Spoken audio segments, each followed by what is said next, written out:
если кем-то принято решение уничтожить Россию. Да, для человечества это будет глобальная катастрофа.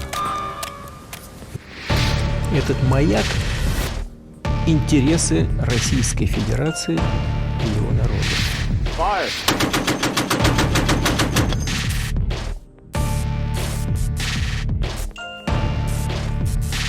If a fight is inevitable, you will throw the first punch. And this was said by Vladimir Putin in 2015. Если драка неизбежна, бить надо первым. Today, we are witnessing the realization of this promise.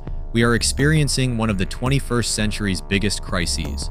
While the world has survived the pandemic crisis, it is now reeling from the Ukraine-Russia war, a war that is rumored to turn into a third world war. When the calendar showed February 24th, 2022, Russian President Vladimir Putin declared war on Ukraine, and the Russian army began to enter Ukraine from three sides. According to United Nations data, more than 5 million Ukrainians were forced to flee their homes. In as little as 5 days, the Russian army advanced to the capital Kyiv and laid siege to it. On February 28, 2022, the two sides sat down at the negotiating table for the first time on the border with Belarus, but no result was reached, after which the Russian army launched a troop deployment of more than 64 kilometers towards Kyiv, according to satellite images. At the beginning of all these events, just before the start of the operation, the Russian army massed 200,000 troops with tanks on the Ukrainian border and started building field hospitals. The justification was given as exercises. By comparison, this military buildup on the border is almost equal to the strength of the entire Ukrainian army.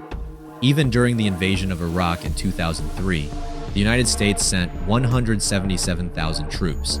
So Russia has entered Ukraine with an effective occupation force. Moreover, the Russian government officially recognized the independence of the separatist forces in Ukraine's Donbass region, Donetsk and Luhansk. Having an advantage here, Russia, with the influence of the separatists in Donbass, Russian troops in Crimea and naval power, has put Ukraine under a serious siege. Thus began the most serious conflict in Europe since World War II. The most curious question is, what exactly is it that Russia, or according to many, Putin, wants from Ukraine? In order to understand the issue better, we will now look at things from a macro perspective and first go back in time, and then we will take a journey from the past to the present. From this point on, I ask you to watch very carefully because all of the events are like pieces of a puzzle. The relationship between Russia and Ukraine has deep roots.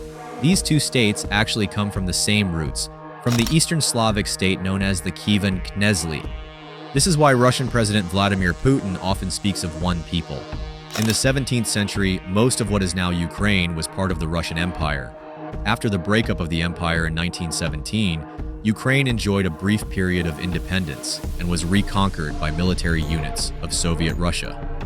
In 1922, the then superpower Union of Soviet Socialist Republics was formed. The Soviet Union, which included more than 100 ethnic groups, including Ukrainians, continued its existence for nearly 70 years as the largest country in the world in terms of surface area. The people of Ukraine and Russia, who were in close relations during this period, had a common and deep bond because they were part of the same country. When the Soviet Union, one of the world's most formidable global powers, collapsed in late 1991, 15 new independent states emerged. But just because borders have been divided does not mean that cultural ties have truly been severed. For example, Gorbachev, who led the Soviet Union during its collapse, was born to a Ukrainian mother and a Russian father. In fact, Ukraine and Russia were like one country. So there was a great reluctance to recognize Ukraine as a separate country from Russia. There was another Russian at the time who did not accept this division, a young intelligence officer who was rising through the ranks of post-Soviet Russia. Yes, Vladimir Putin himself. In his mind, the Soviet Union was a single entity, and for him, after its collapse, many Russian citizens found themselves outside the borders of their homeland. Putin called it the biggest geopolitical catastrophe in 100 years. After the collapse, Russia, Ukraine, and Belarus formed the Commonwealth of Independent States. Russia aimed to maintain its influence over the former Soviet states. However, this did not go according to plan. Belarus formed a close alliance with Moscow, while Ukraine increasingly turned westward. This irritated the Kremlin, but in the 1990s, the issue was not yet a crisis. A tension, Ukraine was the world's third largest nuclear power in those years. Because of its Soviet legacy, it possessed more nuclear weapons than Britain, France, and China combined, as well as 170 intercontinental ballistic missiles and dozens of bombers. Russia took action and sat down at the table with Ukraine. The Budapest Protocol was signed, in which the United States was also involved. In this agreement, the United States paid Ukraine $500 million to transfer more than 5,000 nuclear weapons to Russia. In exchange for these weapons, Russia ironically promised not to attack Ukraine. Years later, Ukraine would pay a heavy price for trusting Russia. We said that Ukraine, unlike Belarus, has turned to the West. But who is the West? In 1949, NATO, which we know as the North Atlantic Treaty Organization, was founded. NATO was a military alliance to stop the Soviet Union from expanding and taking over the world.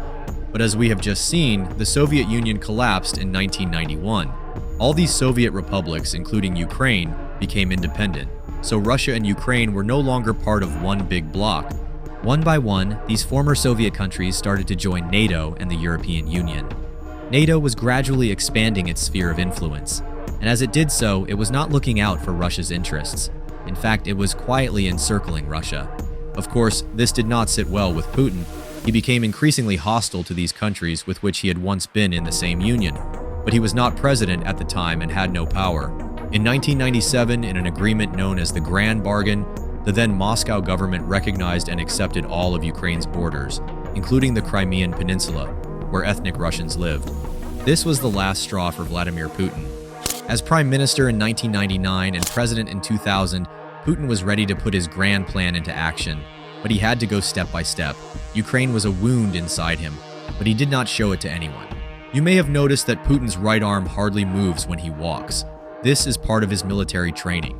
He was a tactically trained man whose pale face made it hard to tell what he was thinking. The first major diplomatic crisis between Moscow and Kiev after he became president occurred in 2003. In the fall of 2003, Russia surprisingly started building a dam in the Kerch Strait towards the Ukrainian island of Tuzla. The crisis escalated, but the issue was resolved after the presidents met in private. But the diplomatic friendship between the two countries was deeply wounded. Over the years, Putin became more powerful by suppressing his domestic rivals. After 2007, he was in a position to effectively silence anyone who might challenge him. Vladimir Putin believed that the Soviet space was one big bloc that had been fragmented by external forces. And for Putin, the worst-case scenario was that Ukraine, the jewel of the Soviet Union, would gradually break away from Russia. Populous, industrious, and resource-rich, Ukraine had a myriad of cultural heritage and common roots with Russia. But over the years, it has drifted westward. Putin could not surrender this slipping jewel to the West, so he took action. In 2004, Viktor Yushchenko and Viktor Yanukovych ran for the presidential elections in Ukraine. Russia backed Yanukovych, and Viktor Yushchenko, the pro-Western rival, was allegedly poisoned by the Russians. After the election, Yanukovych was declared the winner. The opposing candidate, Yushchenko, challenged the election result on the grounds that the election was rigged. The elections were repeated as a result of the popular uprising known in history as the Orange Revolution. According to the new results, this time Yushchenko became president with 52% of the vote. During Yushchenko's tenure, Ukraine's natural gas tap was shut off twice by Russia. Putin had failed in this electoral attempt not to hand Ukraine over to the West. Ukraine, governed by a pro-Western president, was gradually moving away from Russia. In 2008, then US President George Bush proposed that Ukraine and Georgia become members of NATO. At the NATO summit in Bucharest, Ukraine and Georgia were promised membership, but no concrete date was set. Putin met with George Bush because he opposes both countries joining NATO and admitted for the first time that he does not see Ukraine as a state, but as part of Russia. To intimidate NATO, he invaded Georgia. First, it officially recognized 2 Russian separatist regions in Georgia. Then it invaded the country from these regions. Today, it is using the same tactic in the Donbass region of Ukraine. The 12-day operation in Georgia was a serious warning to NATO. After the operation, Putin warned that if Ukraine joined NATO, it could suffer the same fate as Georgia and fall apart. But Ukraine did not back down. Since things were not moving fast in NATO, the Kiev government considered improving its relations with Western countries by signing an association agreement with the European Union. But would Putin stop? Of course not. In the 2010 Ukrainian elections, Viktor Yanukovych ran again, and this time was elected president of Ukraine. After the elections, the Russian government exerted great economic pressure on Ukraine and prevented the country from importing goods. Ukraine was in a financial crisis. President Yanukovych, backed by Putin, suspended the European Union Association Agreement and approved a Russian loan bailout. With Putin's covert intervention, Ukraine turned its back on the European Union and moved closer to Russia. The public reacted strongly to this decision. The Ukrainian parliament moved to impeach Yanukovych for treason. Yanukovych was then forced to flee to Russia. However, this was allegedly part of Putin's strategic plan. In this vacuum of chaos in 2014, Russia annexed Crimea and separated it from Ukraine. We will look at this in detail in a moment. Today, Ukraine is still not a member of NATO. It can't help but regret it. So what is the advantage of this for Russia? If you look at the map, you will see that the Eurasian plain is like a funnel. This narrow-mouthed funnel turns into a structure that gets wider and wider as it moves towards Russia's territory. While Russia's huge territory provides great advantages, it also brings serious challenges in terms of defense. Think of it this way. If an attack is launched against you, is it more logical to control it in the narrowest throat or in a wide geography? Russia was aware of this, and therefore aimed for the narrowest point of the funnel to avoid defense difficulties. Thus, in the event of an actual attack on its territory, it would be able to take control of this sufficiently narrowed area without spilling into the interior. As the independent republics that emerged after the collapse of the Soviet Union began to join NATO one by one or to retreat to the west, Moscow's leadership became even more nervous. NATO was about to knock on Russia's door from the western flank. NATO was a defense alliance, and its rules were that if any NATO country was attacked by a country outside the alliance, there would be an all-out response. One for all and all for one. This is understandably risky if you live in Russia and you believe that NATO is a hostile military alliance. When we look for the reason why they think this way about NATO, we find an agreement from 1990. According to Russia, NATO promised in the 1990 2+4 agreement that it would never expand eastwards.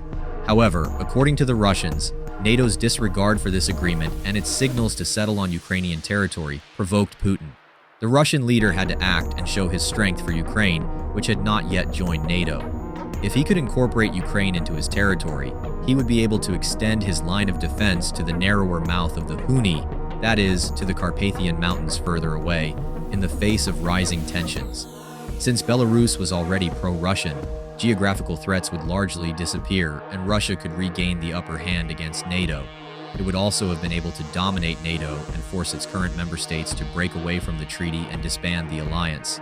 Unfortunately, on the contrary, this plan, which he has put into practice today, has brought NATO, which is perhaps on its last legs, together again. After this invasion, NATO has revived like never before. We will talk about this in detail, so I will skip it for now. We have seen the advantages of Ukraine not being a member of NATO for Russia. Now let's think the other way around. What would have happened if Ukraine had joined NATO? If Ukraine had joined NATO, things would have gotten very complicated. Of course, this was one of the worst scenarios for Russia, and Putin was well aware of this. If Ukraine were to become a NATO member state, the front line would be stretched far beyond the Carpathian Mountains, right up to Russia's doorstep. For Russia, NATO's incorporation of Ukraine into its ranks would mean a challenge for its defense, and at the same time a threat to one of its most important weapons. The Ukrainian border is only 300 kilometers from the Volgograd border. If a country invades Russia from its western flank, this is the easiest point to reach. If Russia loses here, it will lose the entire Volga River. This would be a disaster for Russia, because this river contains Russia's oil and natural gas supply lines coming from the Caspian Sea. If it is occupied, this flow will be cut off instantly. Therefore, Russia must protect it from danger. If Ukraine were to join NATO, Russia would find itself surrounded by NATO on 3 sides and would have to defend itself on a larger area in case of an attack. This is why direct control of Ukraine by Moscow, or at least a guarantee of neutrality, is important for Russia. Of course, it is unacceptable for Russia that Ukraine is a potential enemy point of attack in the future, but this is only the tip of the iceberg of what Putin wants from Ukraine. So security concerns are not the only reason. What Russia really wants from Ukraine is energy. Russia is a superpower in terms of energy resources. Especially oil and natural gas, its most critical weapons, are Russia's main source of income. Russia is the world's second largest oil producer and has the world's largest proven natural gas reserves. The revenues from all these oil and gas exports are the very foundation of the modern Russian state and Russian power. Oil and gas account for half of the Russian government budget. Russia has largely used the money from oil and gas sales to improve its military power. Over the years, it has accumulated large dollar and gold reserves on a cash-saving basis. The Russian Federation is essentially an oil state like Saudi Arabia or Iran. These huge geological blessings are a boon not only for Russia but also for Europe. Because Russia supplies 1/3 of the European Union's total oil needs and almost half of its total natural gas needs. This gas flows to Europe through complex pipelines. For the Russian government to survive, it is essential that this flow, which provides critical revenue, is not interrupted. It is also vital to ensure that Europe is not left without energy. A disruption in this trade relationship would be catastrophic, especially for Russia. And where is the most likely place for this disruption to occur? Ukraine, of course. Ukraine is almost like a direct gas bridge. When Kiev gained its independence after the collapse of the Soviet Union, it started charging Russia billions of dollars for the flow of energy. "Dear Russia," it said, "if you are going to transfer your gas to Europe through me, you will pay me." Russia had to accept this because of the lack of pipelines. This overdependence on Ukraine forced Russia to look for alternatives. Moscow started building new pipelines. Pipeline projects such as Nord Stream, which was launched to transport Russian natural gas first to Germany and then to Europe via Germany, started bypassing Ukraine. The volume of gas passing through Ukraine was decreasing day by day. Russia had a vision to bypass all pipelines through Ukraine and started to implement many projects for this purpose. In this way, Russia would not only get rid of billions of dollars of burden, but also Ukraine would no longer be a threat to the transportation of natural gas. Just when Russia thought it had taken care of everything, it faced a much bigger threat this time. Ukraine appeared on the world stage with the potential to shake Russia. In early 2012, it made a new discovery in the exclusive economic zone. The definition of the exclusive economic zone is as follows. A country has rights over living and non-living resources within 200 nautical miles from the beginning of its territorial waters. In other words, since this discovery is within Ukraine's maritime borders, all rights belong to Ukraine. So what was this discovery? Natural gas.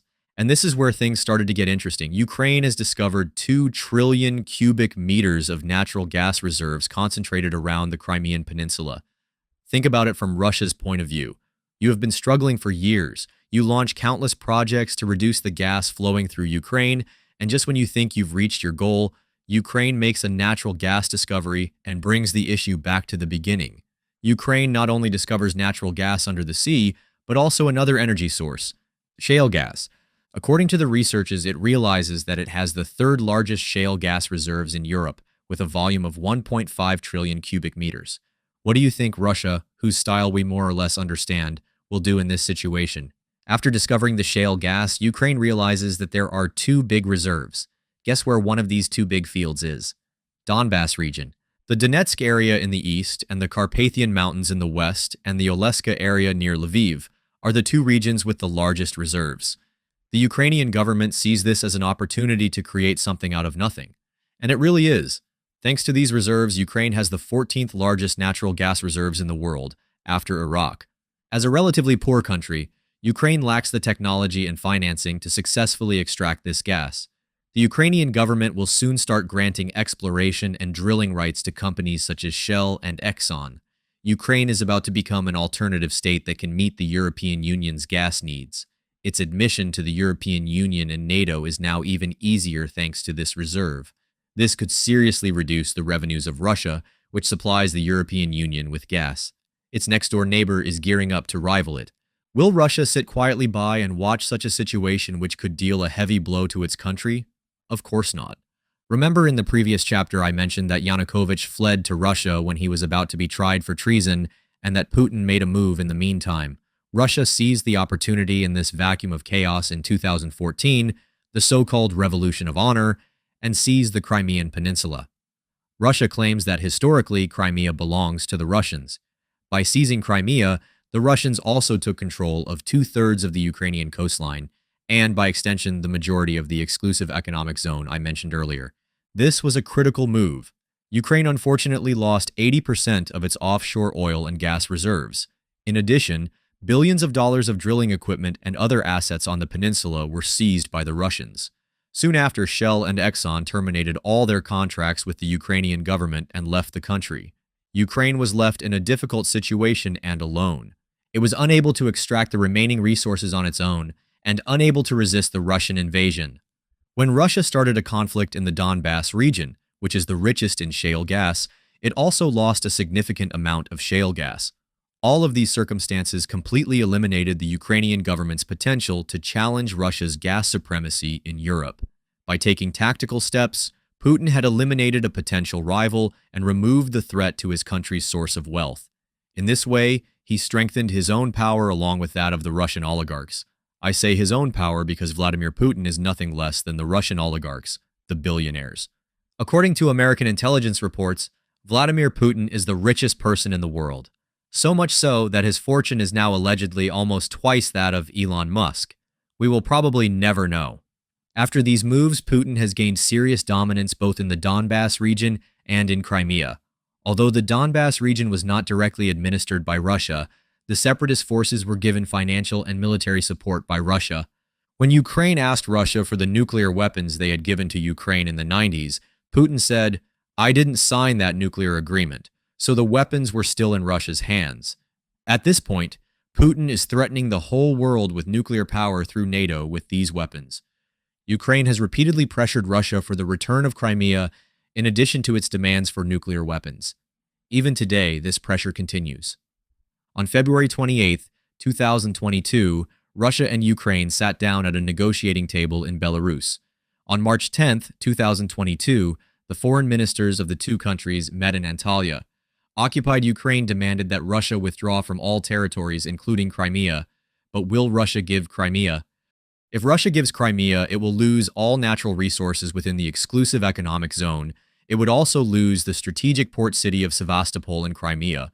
Sevastopol is important because it is one of the few almost ice-free ports that the Russian Navy can use to operate in the Black Sea. If Crimea is returned to Ukraine and Ukraine is admitted to NATO, it will regain the power to threaten Russia. In such a situation, Ukraine will extract energy with the support and assurance of NATO countries and put Russia in economic difficulties, and the Russian Navy will lose its most valuable port forever. But does Ukraine have no leverage over the peninsula in case Crimea is not given? Of course it does. The Crimean Peninsula is a dry and loose landmass. It is covered in arid salt marshes with little fresh water for agriculture. Most of Crimea's freshwater supplies used to reach the region through a canal running through Ukraine. After the Russian takeover in 2014, the Ukrainians filled the canal and cut off the flow of water. Crimea has continued to become increasingly arid due to climate change. This freshwater conflict is a serious threat to the more than 2 million people living on the island. This is why the Russian government has to spend billions of dollars a year to support Crimea financially. Even with Crimea and Donbass, much of Ukraine was still far from Putin's ideals. At the time, Ukraine was still very pro-Western.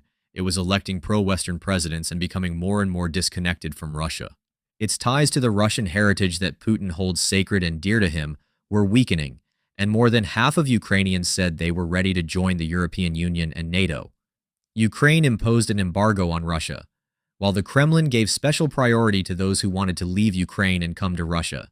Ukraine banned all Russian men between the ages of 16 and 60 from entering the country, except for humanitarian purposes. In the 2016 U.S. presidential election, Putin secretly supported Donald Trump, although he denied it. Russia had invaded Georgia under Bush, annexed Crimea under Obama, and attacked Ukraine under Biden, but remained calm under Trump. In 2019, Vladimir Zelensky was elected president of Ukraine. In 2021, Trump was defeated and Joe Biden became president of the United States. Putin started calling Zelensky a puppet of the West and venting his anger. During this period, he also started to make some demands from NATO, and it seems that these demands were the last calls before the invasion. So what did Putin demand from NATO? The first of the three demands was for NATO to stop expanding. Putin demanded that no new members be admitted to the alliance. The second demand was the withdrawal of all NATO's armed forces to its pre-1997 borders. If this was done, the military threat to Russia's borders, as shown on the map, would be slightly reduced. Finally, Putin demanded a guarantee that Ukraine would not be admitted to NATO and would remain neutral. In short, he told NATO to stop expanding and pull all its troops out of my neighborhood. NATO is not going to say yes, Mr. Putin. Of course, these demands were not accepted. This was a development that could have led Putin to say, "We tried to negotiate with the West, but they didn't want to." But this is Putin's style in general. If the law is on Russia's side, he defends it to the end. But if it is against him, he ignores it and claims that there is lawlessness. And finally, the year is 2021.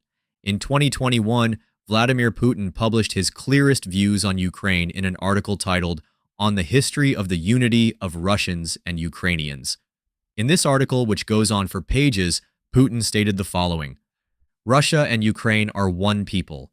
The division between these two countries, which are spiritually, culturally, and historically one, is a deliberate effort by forces trying to undermine our unity. Yes, Putin saw Ukraine as a place controlled by shadowy Western powers holding its people hostage. All his efforts for Ukraine had failed, and time was running out. He was determined to bring Ukraine back to Russia's homeland. Although he had managed to keep Ukraine out of NATO so far, he felt he could not hold out any longer. It would mean losing Ukraine and threatening Russia at the same time. The Kremlin knew that if Ukraine were to join NATO, it would face a much larger army. If Ukraine was a NATO member, Article 5 would have been triggered in this invasion. What is this Article 5? If a NATO ally is the victim of an armed attack, each other member of the alliance shall treat the act of violence as an armed attack against all members and take whatever measures it deems necessary to assist the attacked ally. With Ukraine still not a member of NATO, Russia had to exploit this vacuum. NATO was provoking Putin with its rhetoric about bringing Ukraine into the alliance. The Russian leader felt he had to take care of this huge threat that was on his doorstep, and there was no time, because Russia's military power potential was diminishing. Therein lies one of the answers to the question of why it is attacking now.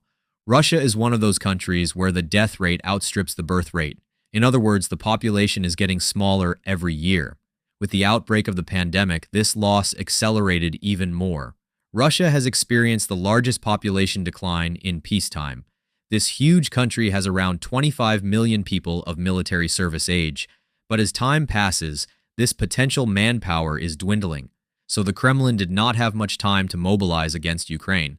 A country like Russia, with its huge territory, would have been in a difficult defensive situation, so it had to intervene in the narrow mouth of the funnel. In late 2021, Russia began massing troops and building field hospitals on the Ukrainian border. The Russian government announced that this activity was part of a military exercise. Allegations of an invasion circulated for days, but Russia denied them every time. But it had lied to the whole world. This decision was interpreted as the first stage of its readiness to confront the whole world. On February 20th, 2022, Russian President Vladimir Putin officially recognized the pro-Russian separatist forces of Donetsk and Luhansk regions. This is the first time that a state has recognized this Donbass region, which declared its independence from Ukraine 8 years ago. Russia started to send troops and equipment to this region, which it has been supporting financially and militarily for years. Finally, on February 24th, 2022, Russian troops entered Ukrainian territory. If Putin takes Ukraine, he will probably have plans for countries like Moldova and Latvia. Decisions made 30 years ago have led to today's conflict. Russia has forgotten its promises to Ukraine. Ukraine has painfully learned that Russia cannot be trusted. It was during this period that Ukraine made moves to join NATO and the European Union. At this point, there are questions to be asked and answers to be sought. There is a besieged capital that cannot or will not be entered. There is a military convoy stretching towards that capital which has not been intervened so far. There are negotiation tables that have been abandoned without result. There are ongoing dramas. There is the chilling rhetoric of a nuclear world war. There is an economic dimension to this. There is a Ukrainian people crushed under the bombs. There are people who did not support this operation, but suddenly find themselves in an economic crisis. What comes to my mind after all this is this. If Ukraine had not trusted Russia, had not signed that agreement, and now had 5,000 nuclear weapons again, would Putin have been able to do this? I don't think so. Now the question is, what will happen next? Is Putin reviving the dying NATO spirit, a strategic genius or a mental patient? Is he mad or a genius? Is Russia on the brink of a crossroads, or has it shifted into gear? In the next installment of this documentary series, we will look for answers to these questions. Oh, and also, I think the saying that geography is destiny applies to all living things. Probably the only reason for everything is Putin's Russian roulette.